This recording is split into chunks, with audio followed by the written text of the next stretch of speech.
Conversa com meu povo. Participar da Eucaristia. Jesus instituiu a Eucaristia, entregando à Igreja a responsabilidade de celebrá-la em memorial de sua paixão, morte e ressurreição, até que Ele venha. E nós sabemos que do nascer ao pôr do sol em todas as partes do mundo, há um sacerdote pronunciando a fórmula da consagração, fazendo acontecer o mistério de que somos todos chamados a participar para a nossa vida e salvação, pois aclamamos todas as vezes que comemos deste pão e bebemos deste cálice, anunciamos, Senhor, a vossa morte, enquanto esperamos vossa vinda. Assim se expressou o Concílio Vaticano II. Pelo batismo, são os homens enxertados no mistério pascal de Cristo, mortos com Ele, sepultados com Ele ressuscitados. Recebem o Espírito de adoção filial que nos faz clamar Abba, Pai, transformando-se assim nos verdadeiros adoradores que o Pai procura. E sempre que comem a ceia do Senhor, anunciam igualmente a sua morte até Ele vir. Por isso, foram batizados no próprio dia de Pentecostes, em que a Igreja se manifestou ao mundo, os que receberam a palavra de Pedro. E mantinham-se os fiéis à doutrina dos apóstolos, à participação na fração do pão e nas orações, louvando a Deus e sendo bem vistos pelo povo. Desde então, nunca mais a Igreja deixou de se reunir em assembleia para celebrar o mistério pascal, lendo o que se referia a ele em todas as Escrituras, celebrando a Eucaristia, na qual se torna presente o triunfo e a vitória da sua morte, e dando graças a Deus pelo seu dom inefável em Cristo Jesus, para louvor da sua glória, pela virtude do Espírito Santo. Como participar bem da celebração eucarística? Responde ainda o concílio. Para assegurar esta eficiência plena, é necessário que os fiéis celebrem a liturgia com retidão de espírito. Unam a sua mente às palavras que pronunciam, cooperem com a graça de Deus, não aconteça de a receberem em vão.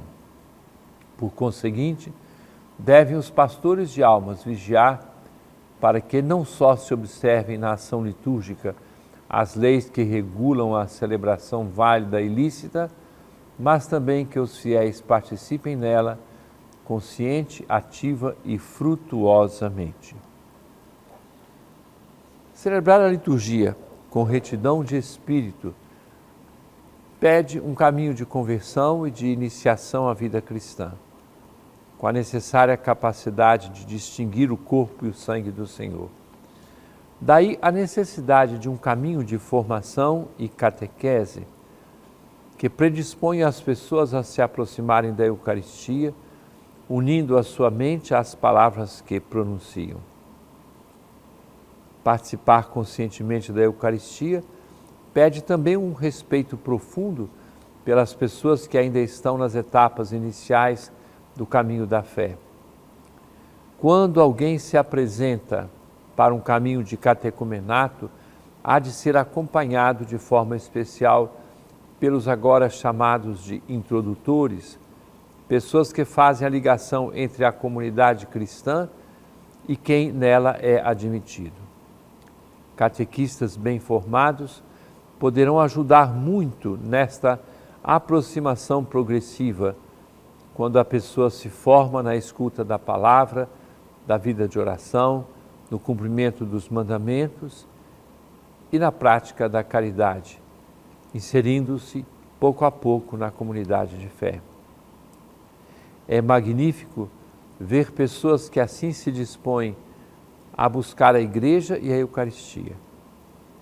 Não é necessário ter pressa, mas acompanhar o ritmo possível para quem se inicia nesta vida nova. Participação consciente pede de todos os que já comungam também a renovação contínua de sua própria fé no mistério eucarístico, para vencer a tentação da rotina. É bom, inclusive, pedir constantemente ao Senhor que cada comunhão seja consciente e livre. A participação da liturgia, de modo especial da Eucaristia, deve ser ativa. Não só as pessoas que exercem algum ministério no serviço da palavra ou do altar são chamadas a esta participação ativa, mas toda a Assembleia, corpo místico de Cristo que celebra o mistério. Tanto que os ritos iniciais da procissão de entrada até a oração chamada coleta, que recolhe as intenções existentes no coração de cada fiel, servem para constituir a Assembleia de Fé, reunindo-a em nome do Senhor, que se faz presente no meio daqueles que vivem o amor recíproco. Seguem-se na Santa Missa os ritos da liturgia da palavra, com uma ou duas leituras, o salmo responsorial e a solene proclamação do Evangelho. Participa ativamente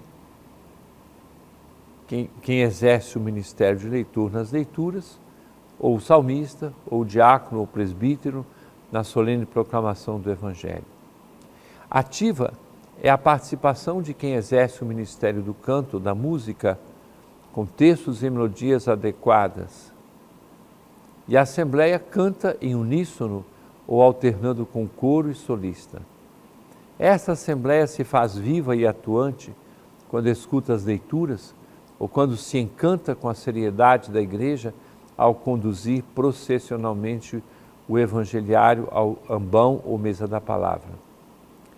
Quem preside a celebração eucarística, padre ou bispo, tem a missão de proferir a homilia, feita com profundidade e ao mesmo tempo com simplicidade, ajudando os fiéis numa verdadeira conversa familiar, este é o sentido da homilia, a descobrirem cada vez mais a força da palavra proclamada para vivê-la no dia a dia e suscitar os frutos da Eucaristia na vida cotidiana.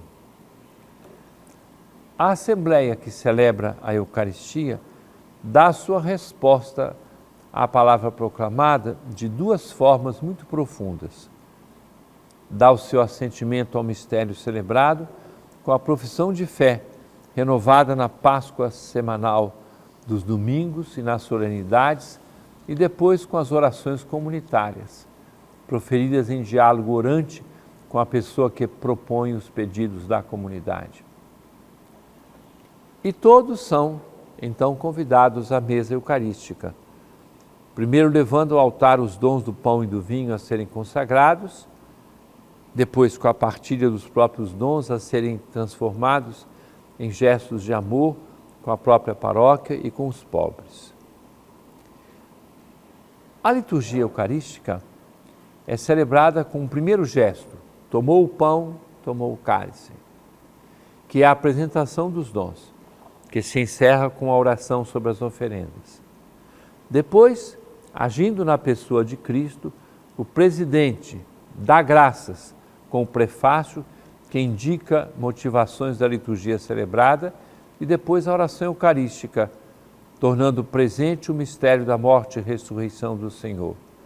Ao final da grande oração eucarística, o assentimento da Assembleia é dado com o Amém, de preferência cantado. Jesus tomou o pão, na apresentação das oferendas, deu graças, oração eucarística com a consagração, partiu o pão, entregou o cálice, e depois o rito da comunhão, com a fração do pão, que foi o primeiro nome da celebração eucarística, e o rito da paz, que nos coloca diante daquele que é o Cordeiro de Deus e tira o pecado do mundo.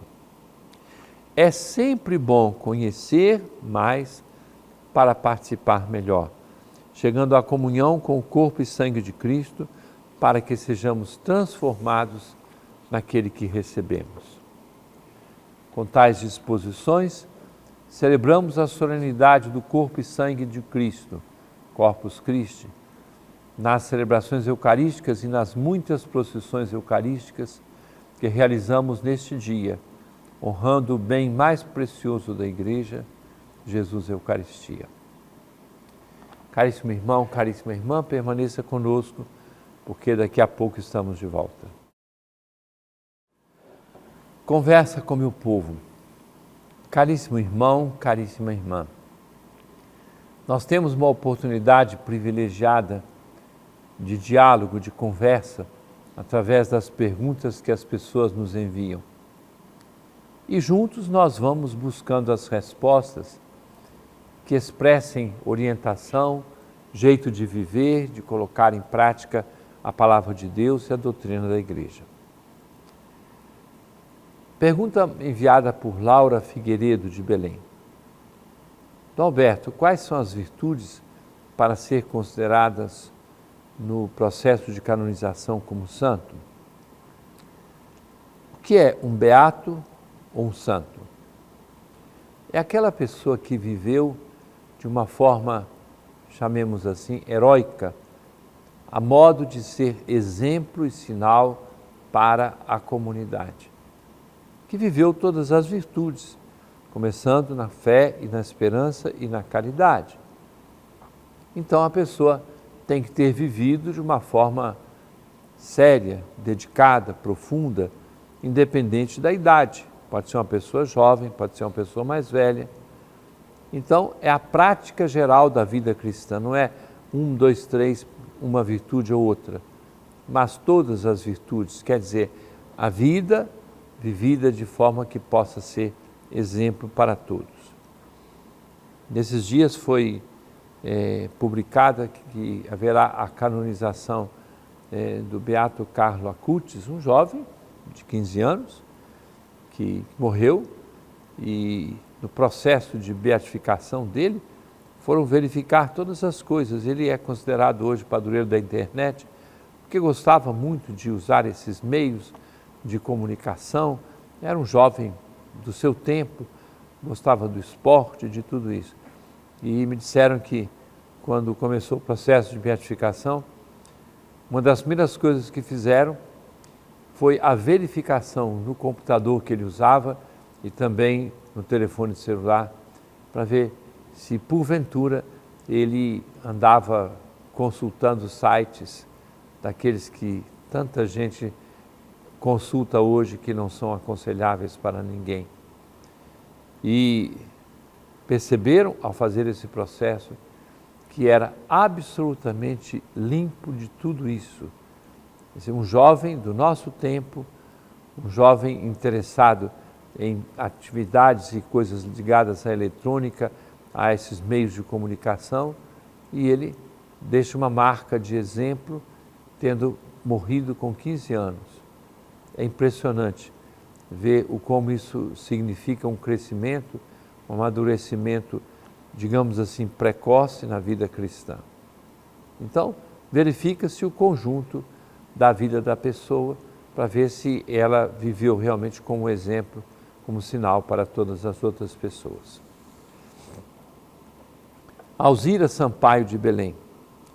A Igreja de Belém possui um trabalho para pessoas com crise de ansiedade e depressão? Alzira, não temos um trabalho específico, mas temos vários psicólogos e psicólogas católicos que dão atendimento nas paróquias, e as paróquias encaminham as pessoas. Temos a pastoral familiar, temos todo o acompanhamento da juventude. Então nós temos muitos profissionais que acompanham, e tantas vezes graciosamente, pessoas que estão em situações de crise, de ansiedade e de depressão.